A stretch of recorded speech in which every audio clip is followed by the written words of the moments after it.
Hey everyone, welcome back to the workshop. Artisan Pirate here, and in today's fun scroll saw project video, have a nice Thanksgiving design to really get in that Thanksgiving spirit. Now you guys know that I love Thanksgiving. It's when the whole family comes together and we just have a great meal and fellowship together. I've already got the pattern photocopied to its full size, and the pattern comes from a past issue of Scroll Saw Woodworking and Crafts magazine by Fox Chapel Publishing. The issue in question is Fall 2021, issue 84, so it's a few years old, the magazine is. And the pattern we photocopied and the project that we are going to do is located on page 51. It's a nice turkey segmentation piece. Really cool. You see, he's not a very complicated cut, so I feel that this could be a project that you could get the little ones involved with if you wanted to introduce them to the scroll saw and painting in the world of crafts and everything. As I said, the pattern is on the following page that we photocopied, and you can see it's a big pattern. It is a full-size pattern here, and it covers the whole entire page. The design is by Kendra Chura, and I hope I'm pronouncing her last name properly. There it is in the article and everything.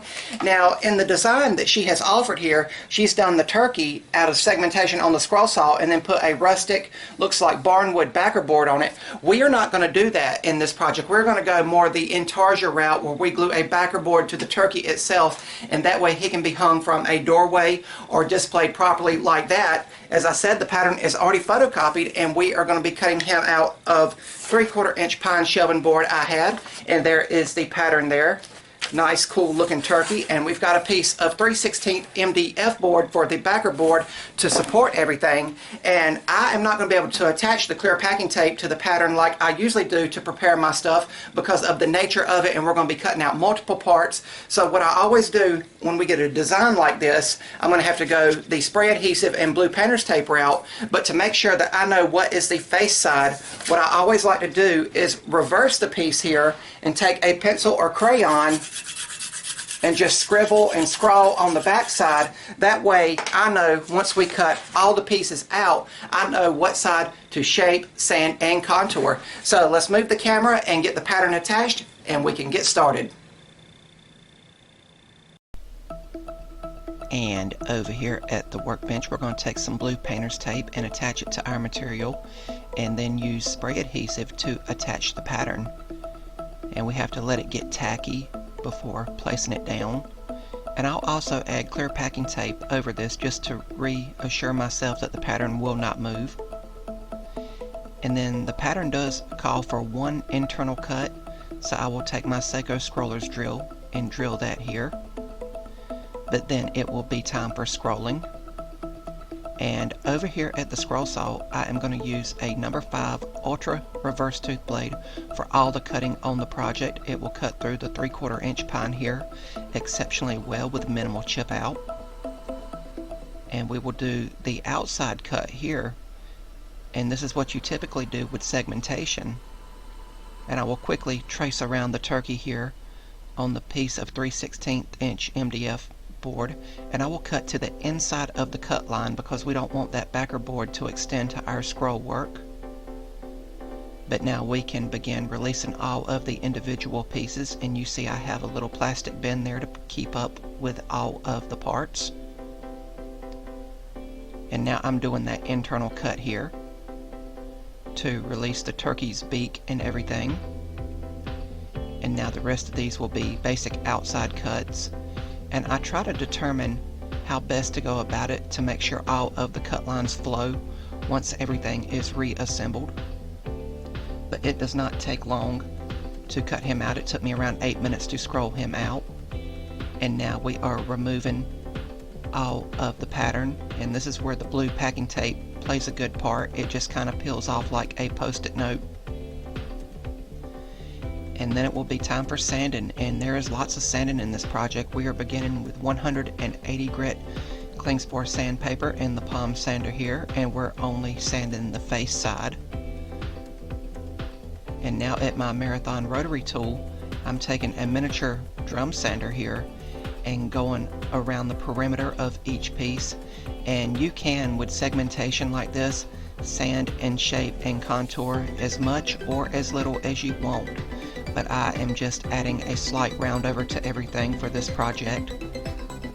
That way it helps separate the pieces once we get everything glued back together. But after doing the round over here, I switched to a fine V-point style bit to add some details in the turkey's feathers. Again, this would be totally optional, but I thought it would be a cool effect because it was like this in the magazine, which I'm going by here. But once all of this was done here at my Marathon rotary tool, it was time for a finish sanding, and I used high grit Klingspor sandpaper here to sand everything.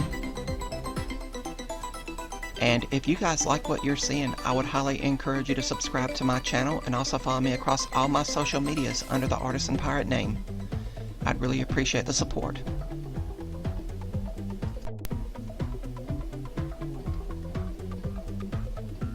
And with a project like this, you end up doing more sanding and painting than you actually do scrolling. Again, it only took around 8 to 10 minutes to scroll the turkey out, and the rest of the project is what I'm doing here, and that's the sanding, the shaping, and then the painting. And I will not bore you guys with painting every single piece here. I'm just showing you what I'm doing and how I'm going about it. But with this being pine wood, it really soaked in the paint, and I had to give everything 2 generous coats of the acrylic craft paint I'm using. This is the same paint I use to paint the 3D printed models I do. And the craft paint can be picked up at any hobby store or big box store that sells paints. But with it being a segmented piece, you do not have to paint around all of the edges on some pieces, but some pieces you do. I'm just going by the pattern here. Again, I have the magazine laid to the side there.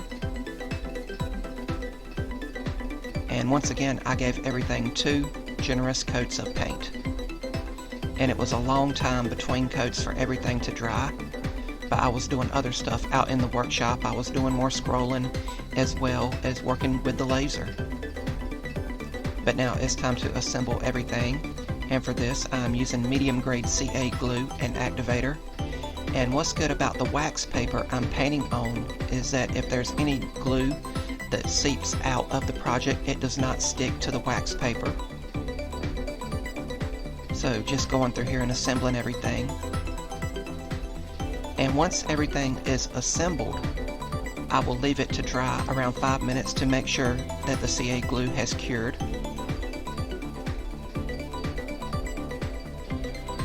And after that dried, it was time to paint on the turkey's eyes, and just using some black acrylic here to do that. And then I will do some touch-up work for any of the pieces that might have had the paint smudged or knocked off. And then I will take some off-white paint and lightly brush it on the tips of the turkey's feathers, just for an added detail. And I finally set this aside to dry around 30 minutes, and then it was time to give it a finish. And I gave it several coats of Rust-Oleum clear gloss. And when that dried, the project was complete. And we have an amazing little segmented turkey.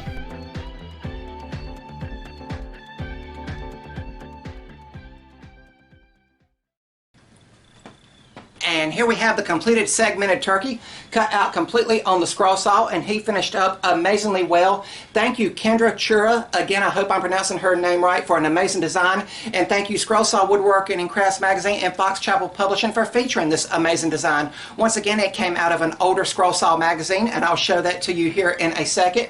But it took me around 8 minutes to scroll him out completely. He's not a very complicated pattern, as I said, and with a project like this, with it being sanded and painted and clear coated and everything, you're going to spend more time doing those things, the sanding, the shaping, the contouring, the painting, and then the clear coating, and then waiting for everything to dry. So I have a great morning's work out here in the workshop to really get in that Thanksgiving spirit, and looking forward to that amazing meal that I'm going to have with all my family on Thanksgiving Day. But really, really neat. He finished up great. I'm really happy with how this came out, and I know before we get any further, everyone's going to say, hey, you did not glue the backer board on, and indeed I didn't. It's still sitting here. This piece of MDF we cut out and that is because everything is still drying. It's still tacky in some areas, even though I placed it in front of heat to help accelerate drying time. It's just that time of year where things stay tacky longer, but I will reverse it in the morning and put on the backer board and glue that to where a hanger can be added. And I also wanted to show you the reverse side where we scribbled on it with a number 2 pencil, and of course you can also use a crayon, but this for me just helps me reaffirm what side needs to be sanded, shaped, and contoured once all the patterns are removed. And it's a tip that I use a lot when doing segmented pieces like this, or maybe even intarsia. Of course, I'm not an intarsia artist, but when I do, I also go this route of scribbling on the back side. But I will be placing the backer on it and the hanger and hanging it from the door. And the reason I didn't do the rustic frame like in the magazine where the project is featured is because I want him to hang from the door, and I went with a lighter shade of brown because our doors are white and I really wanted him to pop. And the acrylic craft paints I use in today's video can be picked up at any hobby or big box store. They're not hard to find, and you can pick any colors you want. I think this project lends itself to a variety of uses. I think you could shrink the pattern down and maybe make him as refrigerator magnets. You know, that'd be a cool little thing to put on the refrigerator. He could be enlarged and made into a yard ornament. You know, just do the outside and maybe have a projector throw the pattern where you could paint him and everything. But amazing versatility with scroll saw patterns always, and that's why I still love using a scroll saw and teaching on it. But really, really cool. I hope you guys like how I went about finishing everything. Once again, he is an older pattern from Scroll Saw Woodworking and Crafts magazine by Fox Chapel Publishing, in case anyone was interested in picking up this copy on their website of the issue. It is Fall 2021, issue 84, and the pattern and article starts on page 51, and there you see the ones that they had, and then the full-size pattern we photocopied follows on page 53. I will leave links down in the description box below to all of Fox Chapel Publishing's websites and social medias. They help me a lot, and I truly appreciate it. But once again, here is the project. I had a lot of fun making it, and I hope you guys enjoyed watching me make it. If you're new here, please subscribe to the channel and also follow me across all my social medias under the Artisan Pirate name. As always, links to contact me as well as all my social medias will always be linked down in the description box below these videos. That's about all for this one, and remember guys, if I can make it or do it, so can you. I'm the Artisan Pirate. Take care, and I'll see you guys real soon.